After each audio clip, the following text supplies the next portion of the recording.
दिल, बेटा, राजा और अभी रिसेंटली टोटल धमाल भी कुछ साल पहले, तो उनकी एक अलग ही डायरेक्शन में कुछ बात होती है मस्त। तो ये मूवी भी मैसेज अच्छा है, स्टोरी कॉन्सेप्ट न्यू है कि कैसे एक बंदा ज़िंदगी को मौत के बीच में, ये हम लोग मूवी को एक लाइन में अगर मैं बोलूँ in nutshell, it talks about law of karma कि मेरी एक्सपेक्टेशन जितनी भी थी ट्रेलर देख के वो उस पर तो खरी उभरी, बट मुझे लग रहा था कि अगर थोड़ी सी गिल्ट फीलिंग से इंट्रोस्पेक्ट करके उसका प्रतिक्रमण करते हैं तो आप डेफिनेटली लाइफ में आगे बढ़ सकते हैं। क्या बात है। एक बार आपका बहुत बहुत स्वागत है, welcome back to Filmi town. Thank God starring by Ajay Devgn, Siddharth Malhotra movie release हो चुकी है।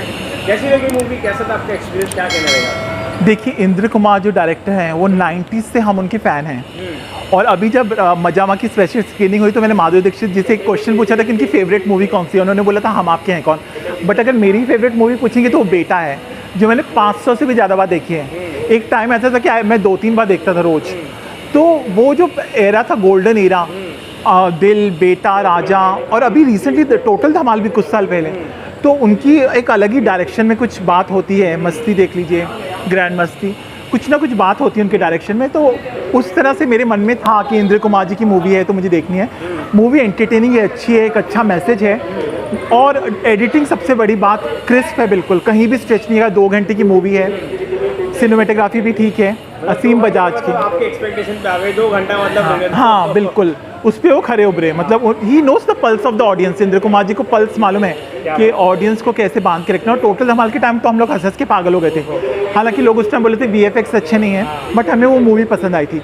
तो ये मूवी भी मैसेज अच्छा है, स्टोरी कॉन्सेप्ट न्यू है कि कैसे एक बंदा ज़िंदगी को मौत के बीच में यमलोक में पहुंच जाता है और उसको बोलते हैं कि आप स्वर्ग या नर्क में जाने से पहले आपकी अगर जान बचानी है तो आपकी पूरी ज़िंदगी का एनालिसिस करेंगे। मैं कोई ये नहीं दे रहा हूँ स्पॉयलर्स, बट हाँ ओवरऑल वो आपको पता चल जाएगा जब आप ट्रेलर देखेंगे। तो जब पूरी ज़िंदगी का वो इंट्रोस्पेक्ट करते हैं कि कहाँ कहाँ उन्हें गलतियाँ की, अच्छे काम भी किए पर गलतियाँ कहाँ कहाँ की, तो फिर ही फील्स गिल्टी। और हमने हमेशा सिद्धार्थ मल्होत्रा को बहुत ही क्लासी रोल्स में देखा है। तो एक next door vulnerable guy who is feeling guilty, वो पहली बार देखा तो लगा कि ये सिद्धार्थ मल्होत्रा हैं जो इतने क्लासी रोल्स करते हैं। तो वो देख के कहीं ना कहीं मुझे लगा कि ओ माय गॉड, मतलब ये अलग तरह का रोल है, ही प्लेड इट वेल। तो उसके लिए मैं उनको बोलूँगा। और अजय देवगन तो हमेशा की तरह अच्छा आ गए अपने रोल में। तो अच्छा है, नया कॉन्सेप्ट है, एक मैसेज है, सोशल मैसेज कि हम जो भी हैं अपना डेबिट और क्रेडिट, अच्छे काम या बुरे काम, वो हमारे बही खाते में आ जाते हैं, अकाउंट्स में। एंड लॉ ऑफ कर्मा दिखाया गया। अगर मूवी को एक लाइन में अगर मैं बोलूँ in nutshell, it talks about law of karma कि what goes around comes around. वही दिखाया ये मूवी में। क्या बात है। रकुलप्रीत सिंह के बारे में बताइए कुछ। रकुलप्रीत सिंह इस movie, I think Rakul Preet Singh को रनवे 34 में देखा था, फिर उसके बाद अभी रिसेंटली एक मूवी आई थी उसमें भी मुझे अच्छी लगी। सॉरी, कठपुतली। हाँ, कठपुतली में भी एक और मूवी अभी रिसेंटली आई थी रकुलप्रीत की, आई कांट रिमेंबर। तो वो मूवी में भी मुझे उनका रोल अच्छा लगा था और ये मूवी में भी अच्छा है उनका रोल। हालांकि it has more of Ajay Devgn and Siddharth Malhotra. तो वो बार बार फ्लैशबैक में जाते हैं उनकी ज़िंदगी में कि ये मैंने गलत काम किए, अननोइंगली, नोइंगली, सबकॉन्शियसली, कॉन्शियसली। तो वो दिखाया कि कहीं पे लालच किया, कहीं पे किसी का दिल दुखाया, कहीं पे उनके मन में ऐसा था कि all the time sulking about life, not seeing the positive. तो वो सब एक आम इंसान भी जाएगा और इंट्रोस्पेक्ट करेगा कि हाँ मैंने ये ज़िंदगी में गलत काम किया, ये अच्छा किया। तो वो मूवी में दिखाया गया है, बहुत अच्छे से दर्शाया गया है।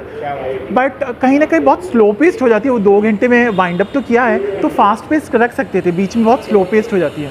मूवी कितनी बिठा के रखती है, कितनी एंगेज करके रखती है, उसके बारे में? एंगेजिंग तो है, शुरू से लेकर एंड तक आपको लगेगा कि अब क्या होगा, अब कौन से इनकी पोल खुलेगी। तो उस तरह से you will be at the edge of your seat. But वो बहुत स्लो पेस्ड हो जाती है तो वो एक्साइटमेंट थोड़ा सा डिप हो जाता है। I did not expect this from Indra Kumar जिनकी मैं तो पूजा करूँ उनके नतमस्तक करूँ कि उन्होंने बेटा जैसी फिल्म बनाई, जो मूवी मैंने 500 बार देखी। और माधुरी जी तो बोली थी वाह, मतलब मैंने उनको जब बताया कि मैंने 500 बार देखी है, तो वो तो 90s का ईरा ही गोल्डन ईरा था बिल्कुल। दिल, बेटा, राजा, एक के बाद एक उन्होंने जो मूवीज़ बनाई, और बेटा का तो मैं बहुत बड़ा फ़ैन हूँ। तो और टोटल धमाल भी बहुत अच्छी कॉमेडी मूवी थी। तो ये मूवी से मेरी एक्सपेक्टेशन जितनी भी थी ट्रेलर देख के वो उस पर तो खरी उभरी, बट मुझे लग रहा था कि अगर थोड़ी सी फास्ट पेस्ड होती और थोड़ा सा और अच्छा। रकुलप्रीत सिंह जी का भी रोल है, बीच बीच में आता है, और कैरेक्टर एक्टर्स भी हैं जैसे सीमा पावा वगैरह। तो ठीक है, एक बार वन टाइम वॉच। म्यूजिक के बारे में कोई बताया इसमें? नूरा फतेही, मनी के हिस्से वाला। नूरा फतेही का एक ही गाना है जो अच्छा है, मनी के वाला, और सेकेंड हाफ में आता है, वही एक गाना है। उसके अलावा मुझे कोई सॉन्ग इतना, वो गाना बहुत अच्छा है। आई थिंक वो एक श्रीलंकन सिंगर ने गाया था पहले, वो हिंदी में। तो अमर मोहिली का म्यूज़िक ठीक है, वो गाने की वजह से नूरा फतेही बहुत सेंशियस हैं, और यही दिखाया गया कि इंसान को अपने ऊपर कंट्रोल रखना चाहिए, और अपना एक मेटाकॉग्निशन कॉन्सेप्ट है, way you analysing your own cognitive abilities. आप खुद इंट्रोस्पेक्ट करते हैं कि आपकी लाइफ में क्या हो रहा है, you analysing your mental processes.